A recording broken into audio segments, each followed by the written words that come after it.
What is going on, guys? Welcome to Greggles TV. In this video, I've got my buddy Adam Matlock, TechOdyssey. I'll link his channel down below. Adam, how you doing? Good. How are you doing today? I'm very good, thank you. And in this video, we're going to talk about the 3 things that we like and don't like about the Samsung Galaxy Z Fold2. So I'm going to start it off first. The first thing I absolutely love about this phone is this inside huge display. It's so immersive. Playing games, I'm not even a big gamer, but like playing those little stupid like match 3 games that you play on here, and Cookie Jam, games like that is like so much fun and better. I don't know, I love gaming on this now more so than I did on any other phone lately with Android or Apple phones. Looking at social media, have it be Twitter or Instagram, or Facebook, all that stuff looks amazing. Websites look really good. Whatever you do on this with this huge videos, oh my God, I can't. There's so much to absolutely love about this display. It's bright, it's 120 hertz, it's super clear, it's amazing, and it's the knockout feature for me anyway for this phone. What about you, TechOdyssey Adam?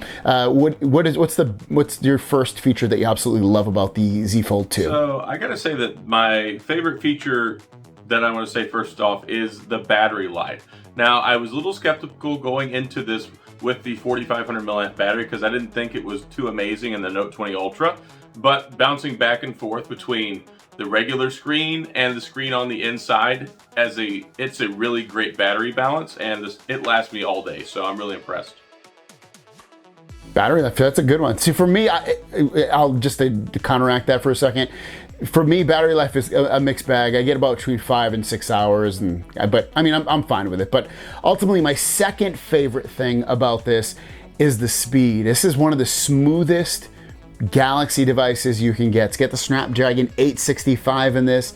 It's got 12 gigabytes of RAM, 256 gigabytes of storage. Again, that 120 hertz display, and that all works together to make one of the smoothest, best experiences you could ever get on not only Galaxy phones, but any phone. And when you match that up, like I said, with this huge display, it just makes for a great piece of hardware to work with. What about you? What's your number 2?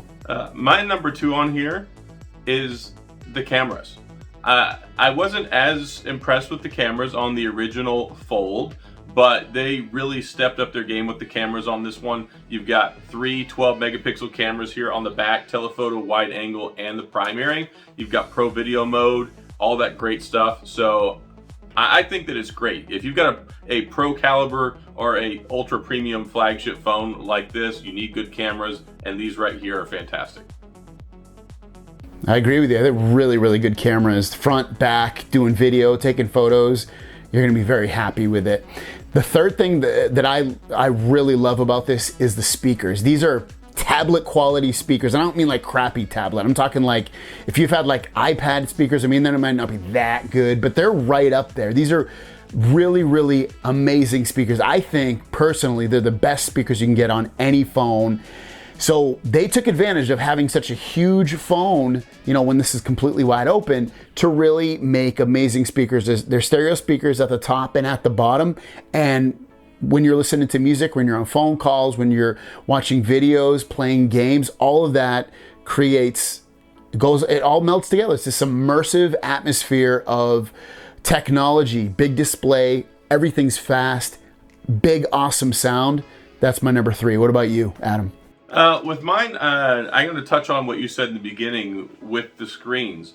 I love the screen on the front, but this screen on the inside, the 120 hertz refresh rate is just magical to me. And some people say, yeah, okay, maybe it's not that big of a selling feature, but it just hasn't made its way out into the market on a lot of phones yet.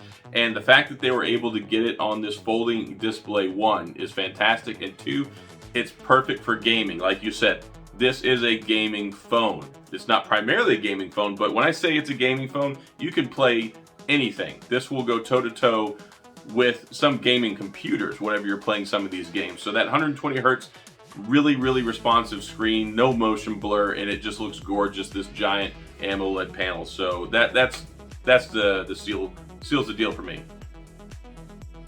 And it's funny, we both agreed, obviously, that and it's not that rare that we agreed that the inside display, that huge display, is impressive for both of us. But speaking of the displays, my first thing that I don't like about the phone is the front display. It's just so skinny.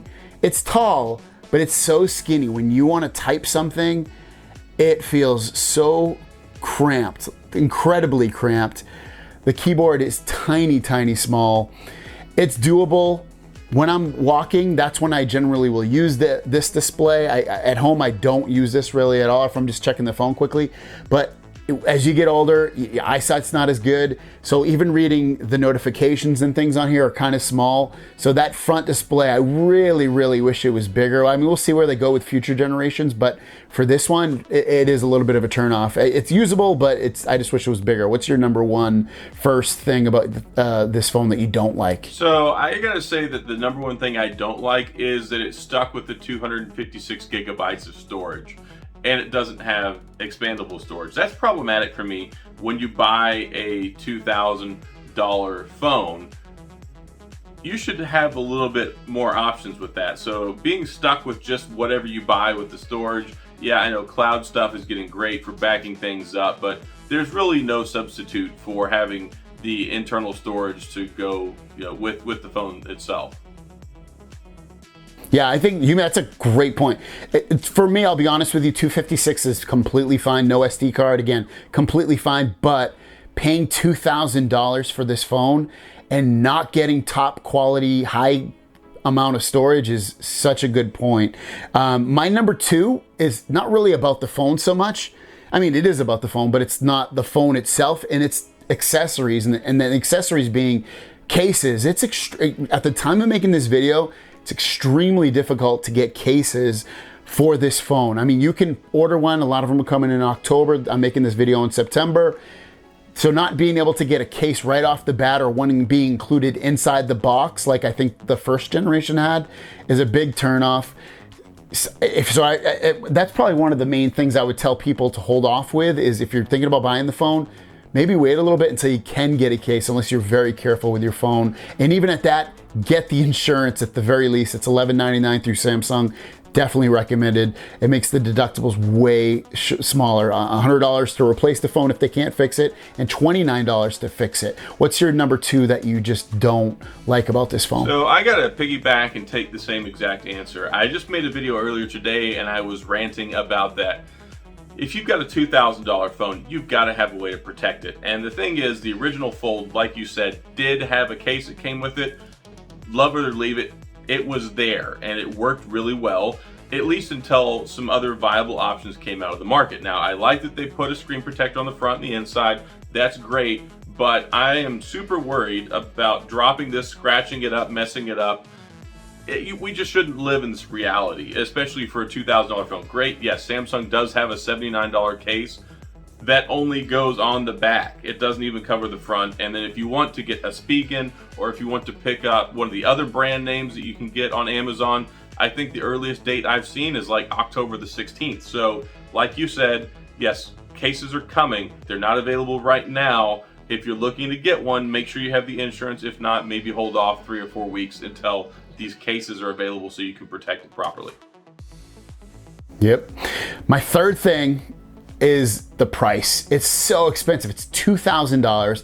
It makes it almost unattainable for a huge portion of the population. And I know this is completely new technology. It's crazy. Like, you can literally fold this phone in half and have a tiny phone, and then you can open it up and have a huge phone or a small tablet, whatever the way you look at it. I understand that. I know why seemingly the price is the way it is, but it is a thing not to like about it. It's so expensive.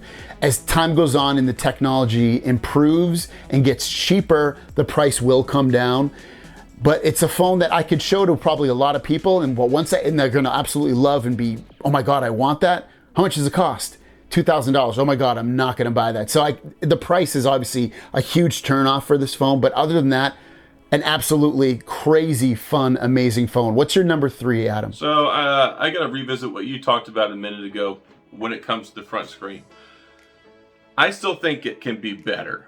And I use the front screen, admittedly, more than I use the inside screen, just because I'm not always sitting there for long periods of time on my phone. So it's like, all right, let me send out this tweet real quick. Let me send out this text real quick.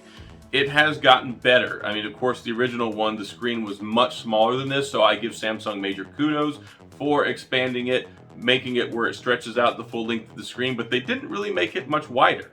And that's where the big factors come into play when you're trying to type.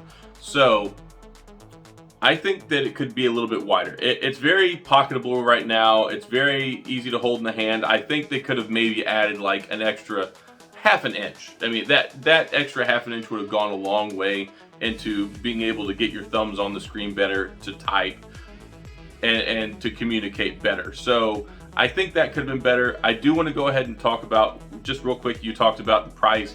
It is very cost prohibitive for so many people. Is it worth it? I think it is, but I mean, $2,000 for anybody is really, really expensive, no matter how amazing the phone is. For sure. That's our top 3 likes and dislikes of the phone. Let us know in the comments down below.